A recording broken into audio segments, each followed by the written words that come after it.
They came with plague ships, a nightmare swarm that had devoured 17 star systems without mercy. To the Vorhack Empire, Earth was just another stepping stone, another world about to drown in chaos. But when the spores fell, something unexpected happened. Humanity didn't break. They didn't surrender. They smiled. For the first time in centuries, humans had a reason to unleash the very thing they'd been suppressing, pure, unrestrained chaos. And what followed wasn't survival, it was a symphony of madness only humans could conduct. If you're already hooked, stick around, because this story only gets wilder. Humanity is about to remind the galaxy why you never underestimate the species that invented both philosophy and nuclear weapons.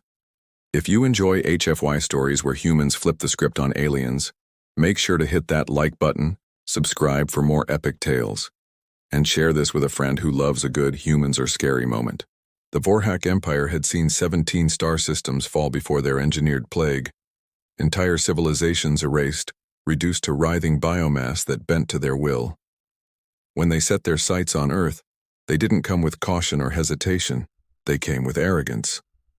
From the flagship Entropy's Kiss, Captain Czar watched the spores descend into Earth's atmosphere like glowing embers. These microscopic horrors had rewritten biospheres before, turning oceans into breeding grounds of teeth and claws, forests into living traps, even entire cities into hives of shrieking organisms. To Czar, Earth would be no different. "Sir, transmissions from the planet. They surrender already." His tactical officer's mandibles clicked, amused. Czar chuckled, expecting desperate pleas. Instead, the bridge screens flickered, and a human face appeared. Her hair was graying, her skin lined, but her eyes burned with a dangerous light. "This is Admiral Sarah Chen of the Terran Defense Force," she said, her voice steady as stone. "We've analyzed your little gift, and we have one thing to say." She leaned forward, her smile sharp. "Thank you." The Vorhack bridge fell silent. Czar's amusement faltered. "Thank you." Admiral Chen continued. "You see, we've spent centuries shackled by ethics, diplomacy, international law. We've had to be civilized." She said the word like it tasted bitter. "But you've given us a reason to stop pretending. You've unleashed chaos on our world. Now we're going to show you what chaos really looks like." The transmission cut. For a heartbeat, the Vorhack officers sat frozen. Then alarm screamed. On Earth's surface, instead of succumbing, humanity was adapting. No. Weaponizing. Reports flooded in. Humans in hazmat suits gathering spores with almost gleeful efficiency. Soldiers feeding them to animals. Laboratories buzzing with frantic excitement, not panic. Czar's science officer stammered. "The spores. They're being integrated into human military systems." Impossible. Madness. Yet on the view screen, proof emerged. In Australia, kangaroos bristled with bioluminescent spines, bounding across desert terrain like living war machines. In Brazil, piranhas turned translucent, swarming with a hive-mind glow. In Siberia, wolves howled with voices that split metal. Then another transmission came. A younger woman appeared, her lab coat smeared with unidentifiable stains. Behind her, cages rattled with abominations that pulsed, writhed, and snarled, but in patterns, controlled chaos. "Hi there," she chirped, disturbingly cheerful. "Dr. Elizabeth Rohr, head of Terran Biological Warfare. Just wanted to say thanks for the new toys. We've reverse-engineered your bugs. Honestly, primitive work. We've improved them." She stepped aside, revealing a creature with 6 legs, a dozen eyes, and glowing sacs that beat like war drums. "We call them friendship torpedoes, don't worry. You'll get a sample soon." The feed cut. Almost on cue, Czar's proximity alarms blared.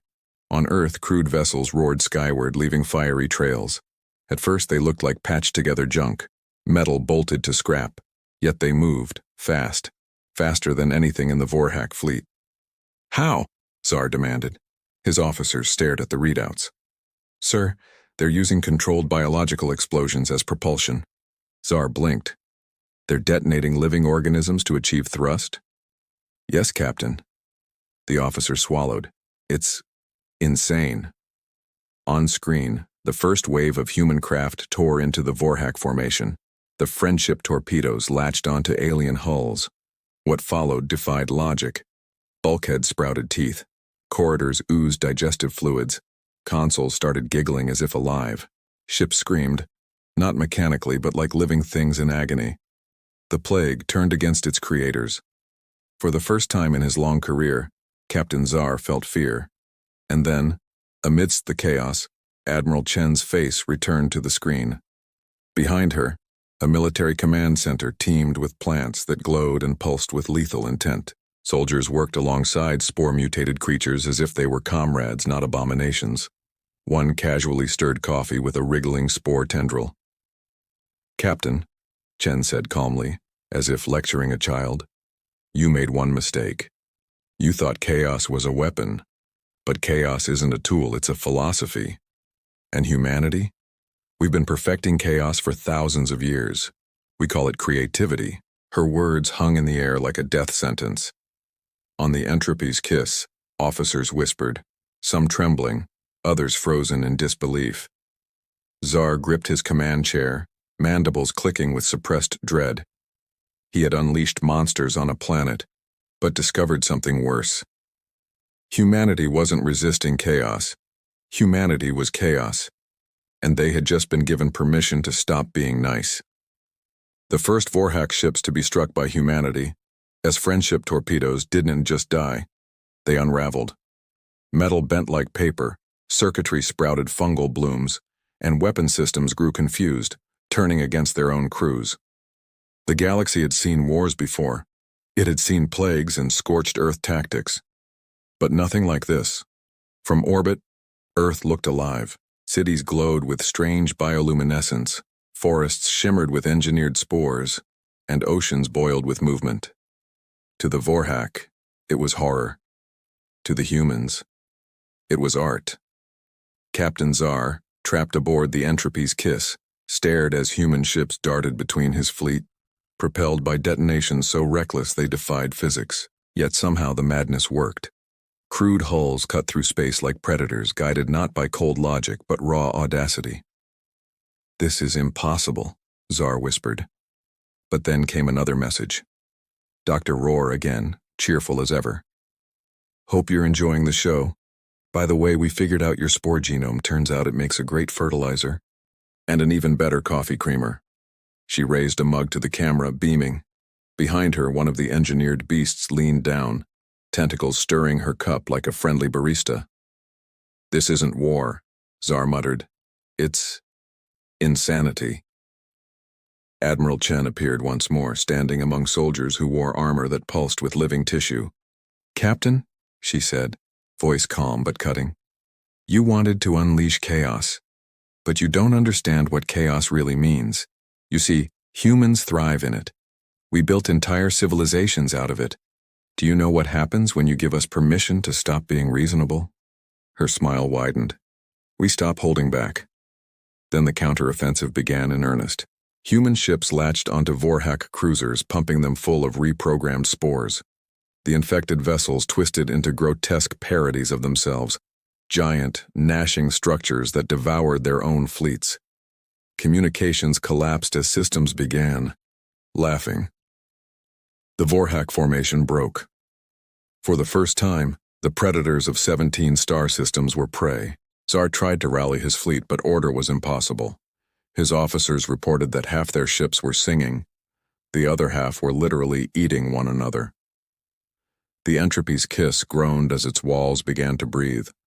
A console in front of him sprouted an eye and winked. Panic spread through his crew. But in the chaos, Czar managed one final transmission.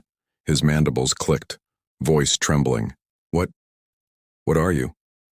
Admiral Chen's face filled the screen, radiant with terrifying joy. "We're humans, Captain. The species that looked at mutually assured destruction and thought, that's a fun starting point. We're the lunatics who tamed wolves by being crazier than they were. We invented philosophy and nuclear weapons, sometimes in the same century." The bridge lights flickered as Chen leaned closer. "But most importantly, We're the species that just remembered we don't have to be nice anymore.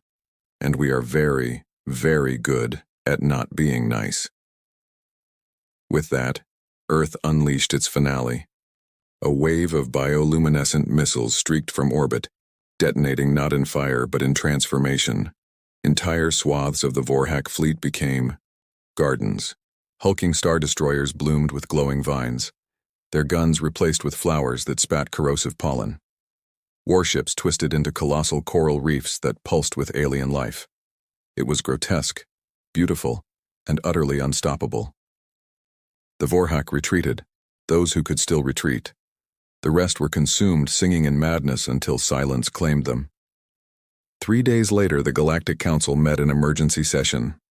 Representatives of dozens of species, some trembling, some pale with disbelief, debated Earth's fate.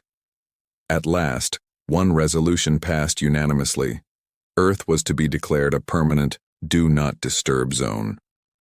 Across the galaxy, whispers spread. The humans had been given chaos and turned it into a weapon of art. They had smiled at annihilation and answered with creativity so terrifying that even the predators of the stars fled. And Earth? They weren't done. Broadcasts spilled across space, not threats, not ultimatums, but invitations. Humanity had tasted chaos and found it delicious. Now they were eager to share their recipe. Back on Earth, Admiral Chen stood before her soldiers, spore-lit armor glowing in the night. "We told them what we are," she said quietly. "Now the galaxy knows." Her smile returned, bright and merciless. Because humanity had always been dangerous. They'd just been polite about it. And that is the story of how the galaxy learned the hard way. Humans done to fear chaos. We are chaos.